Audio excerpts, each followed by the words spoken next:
just to tell me I've seen better days. I don't understand. My head hurts. Apparently your sense of humor is still en route. Well, what is there to say but... welcome to Shambala. It was good to see Wang's niece again, but I would have preferred it if you'd left the Nazis on the other side. Kim! Where is she? She landed in the central cabin along with the Countess. I managed to convince the Guardians of this place to separate you and bring you here instead. Guardians? You mean there are still people here? No, not in present-day Shambhala. Just you, Kim, and a few dozen Nazis. So, what the hell are you talking about then? And what happened to you? Why are you all... flaky? Ah, well, that's the story, isn't it? When I used the original key back in the monastery, it transported me to Shambhala. But the Shambhala of the past. It seems when the key was constructed thousands of years ago, the monks who stayed in the Kembalung Valley to guard it planned to use it to return here someday. I don't begin to understand how any of this works, but believe me when I say that this place holds extraordinary power. So I've read. Something about morphogenetic fields. Providing it a name implies an explanation for something inexplicable, but yes, if you like, morphogenetic fields. The High Priests described Shambhala as the heart of the world, but in truth, it's more like the soul. If you want to see it in a scientific light, I suppose you could say that the energy of this place is what constitutes the life force of every living creature throughout time. Just as every single person has a soul that makes him the person that he is, every species has a soul that makes the species what it is. And the sum of all that resides here. The world soul. Would you be shocked if I said this was all a little over my head? I've been here for days and I still don't understand it. I don't believe we'll ever understand this place completely. Just take it as fact. There is an energy here, an imperceptible energy that bonds us all. How imperceptible exactly? Well, we are all linked to one another subconsciously. But it's true that certain people are able to detect the fields with more precision than others. We call them mediums or oracles. But the energy fields explain a lot more than that. Think about natural instincts, or phenomena such as mass panic. They're all a result of the ebb and flow of those subconscious links. Well, it all sounds very grand, but what does it actually mean on a practical level?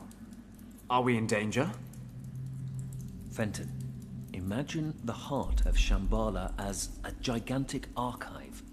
A pool of everything people have ever researched, discovered, or developed. So, that's a yes then. It is. The entire world converges right here. And the Countess knows that. But it's not just that. The center transcends time and space. He who controls it controls the sum of all human knowledge, past, present, and future. They could conquer the world. No, that's not the threat. The power of this place is too much for any person to control. Mankind doesn't have the maturity to handle this gift. Even the priests of primeval times failed.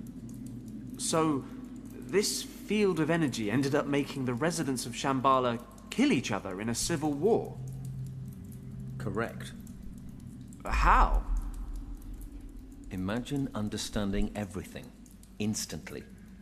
The spirit of a person would be subjected to extraordinary strain. They simply couldn't cope. Besides, there are darker forces at work. This archive is not limited to discoveries and inventions. It represents the entirety of the human condition. Jealousy, envy, hate. These define the human species just as much as learning or understanding, and have a corresponding influence here in Shambala. But, as I said before, it is not something we can easily understand. Okay, fine. So we just wait for the Countess to open the center. I'll dash in, grab Kim, then we sit back and watch while they all kill each other. You're absolutely right. But in my time, Fenton, the surviving priests are preparing to leave Shambhala for good.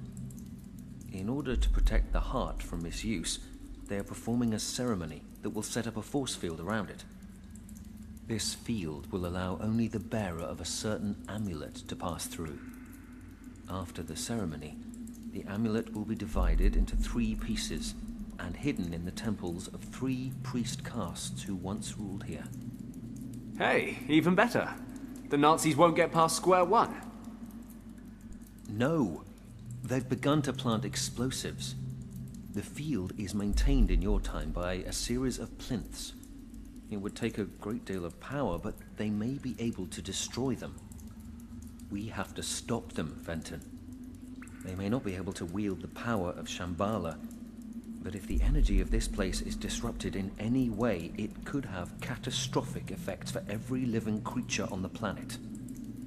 We must act quickly. We? I thought you were stuck in the past.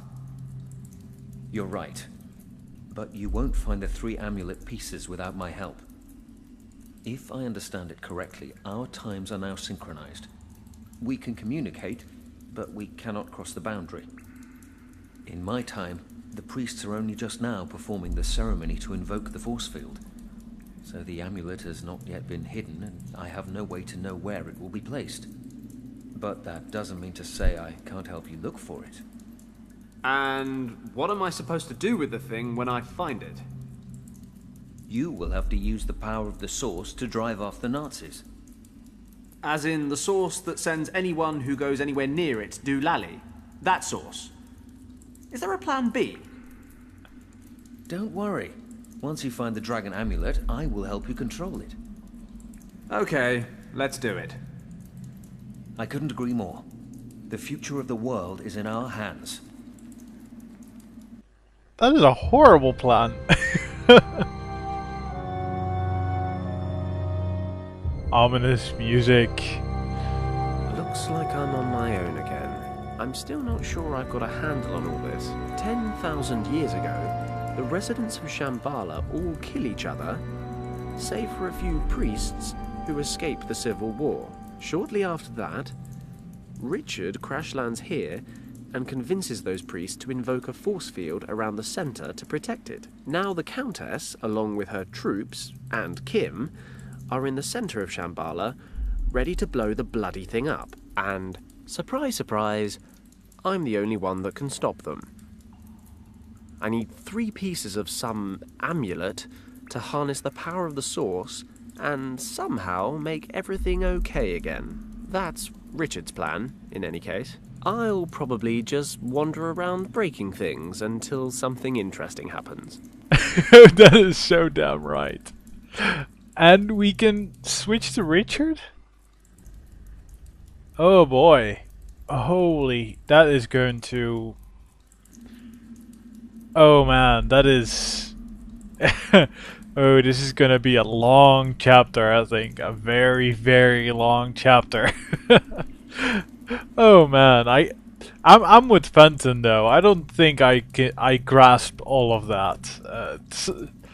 A lot of things I can go, yeah, okay. That's fine. That's okay. Some of them though, like no. It's a bit out there. But you know. I'm curious to see how Phantom will deal with the source of everything. I mean, dude. No. That is going to be interesting, to say the least. Also, very curious to see how this will all go now. Very curious. So, for now, I hope you guys enjoyed that. And I'll see you guys next time. See you, dudes.